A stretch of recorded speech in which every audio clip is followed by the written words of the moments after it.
Hello চিরিবন্দরবাসী, সবাই কেমন আছেন? আশা করি সবাই ভালো আছেন। আমাদের চিরিবন্দরের সেই বিনাকুড়ির পাশে শ্যামাশা পাড়ার একটা বাচ্চা যে হারাই গেছে গত শনিবার, তো সেই বাচ্চাটাকে এখন পাওয়া গেছে। তো আপনারা জানতে চাচ্ছেন যে সেই বাচ্চাটা কিভাবে হারাইছিল। তো গত শনিবার সেই বাচ্চাটা স্কুলে যাওয়ার পথে তাকে কিডন্যাপাররা কিডন্যাপ করে নিয়ে সান্তাহারে নিয়ে গেছিল।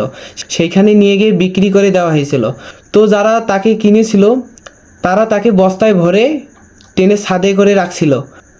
পরে সেই কিডন্যাপাররা বুঝতে পারে যে তারা ধরা পড়বে, তখন তারা পালিয়ে যায় সেখান থেকে। তারপর যখন সেই 13 বছরের জিহান নামের বাচ্চাটার জ্ঞান ফেরে, তখন সে বস্তার মুখ কোনো মতে খুলে ট্রেন থেকে লাফ দেয়।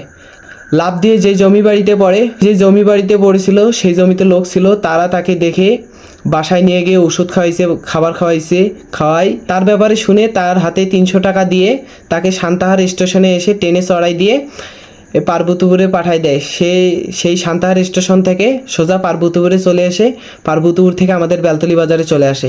পরে বেলতলি থেকে তাকে চেনা পরিচিত লোক দেখে তার বাসায় দেওয়া হয়। তো আপনারা জানতেই পারলেন যে সে কিভাবে হারাইছে।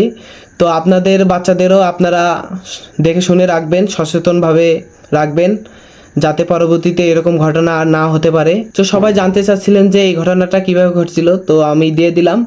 তো যারা যারা জানে না এখনও, তাদের কাছে ভিডিওটা শেয়ার করে দেন। ধন্যবাদ।